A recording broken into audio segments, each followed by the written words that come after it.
Tara, punta na tayo sa langit. Oops, teka lang. Hindi pa tapos ang laban. Dahil may paparating pa. Ha? Eh, sino naman? Siya.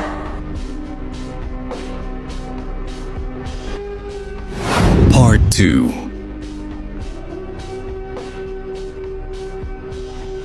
Ha? Si Yaya?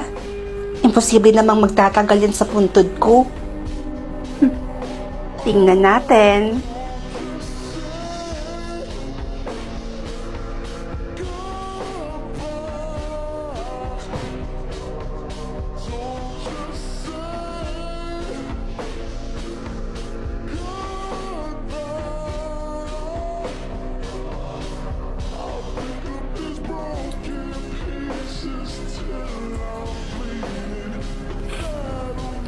Parang imposible naman yata. Si Yaya naman kasi Ano to, matatalo pa ako? Hindi pa ako makakapunta ng langit? Yaya, umalis ka na. Sa ngayon, siya na ang may pinakamatagal. 3 hours and 32 minutes.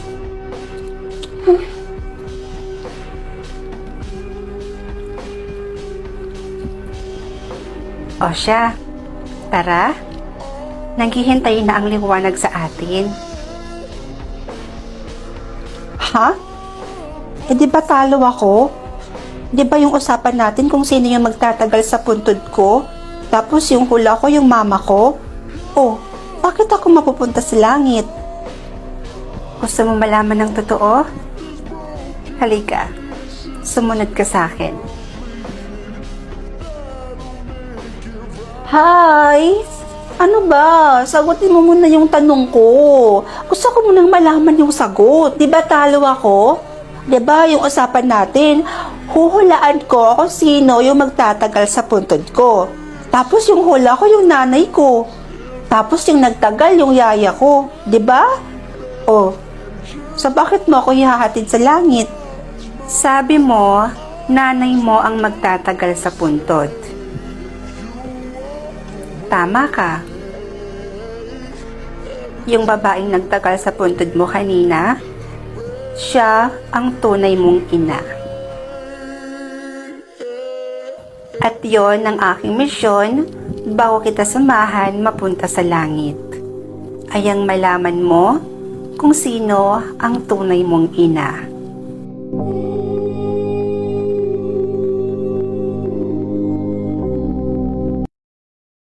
Rod, si Marvin.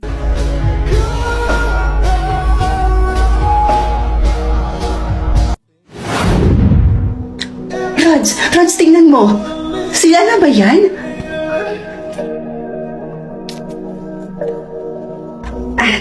Oo, sila nga yan. Jackpot ka, be! Ay, yayaman tingnan, no? Sabi naman sa'yo, di ba? Kaya nga na-appreciate ko na nag-set sila ng ganito eh. Siguro, baka gusto pa nila na mas makilala ako bilang mapapangasawa ng anak nila. Rods. Ay, hello po. Wag na. Hindi yan ang pinunta ko rito. Ay. Sino siya? Best friend ko po. Sumama po siya sa akin kasi gusto niya daw ko kayong makilala. Hello po.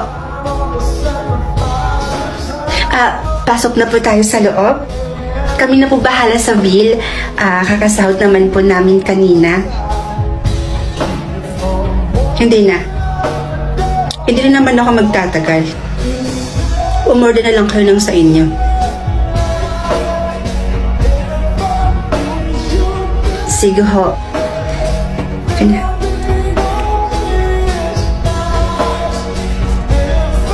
May konti lang naman akong sasabihin tungkol sa anak kong si Marvin. Huwag po kayong mag-aalala, tita. Alagang-alaga ko po siya sa bahay. Lumaki si Marvin sa may malaking tahanan. 3 ang yaya at nakakakain ng higit sa 3 beses sa isang araw. At at nasusunod ang lahat ng mga gusto niya. Ngayon, independent na po siya. Marunong na siyang maghugas ng plato, marunong na siyang maglinis, maglaba, at marunong na din po siyang magluto. Which is not good for him. Po? Hindi na ako magpapaligoy-ligoy pa, Rods. Hindi kita gusto para sa anak ko. Pero tita, nung kasama ko po si Marvin, sinabi daw po ninyo sa kanya na boto daw po kayo sa amin dalawa. Siyempre sasabihin ko yon. Wala eh. Mahal ka niya. At ayokong sumama ang loob ng anak ko. At ayoko rin hindi kami magkasundo ng anak ko nang dahil lang sa babaeng katulad mo. Kaya ako na ang nakikiusap sa'yo, Rods. Dahil ang gusto ko para sa anak ko, makahanap siya ng babaeng mayaman, katulad namin, katulad niya, at higit sa lahat, ay magiging masaya siya sa babaeng mapapangasawa niyang mayaman. And I made a research about you. Nasa hospital ang kapatid mo. And kailangan niya ng pera, right? Makakatulong niyang milyon na yan kapalit ng pag-iwan mo sa anak ko.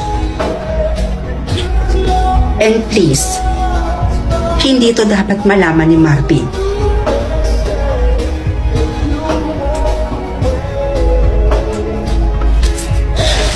O teka, saan ka pupunta? Ibabalik mo yung cheque?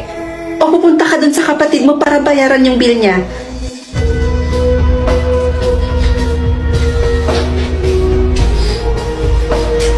So, after ng meeting natin sa client number 2, may meeting pa tayo sa Metro Manila, tama ba? Oo, tama. Ano ba gamitin natin? Yung sasakyan ko na lang ba? Yeah. Dara. Rod, si Marvin.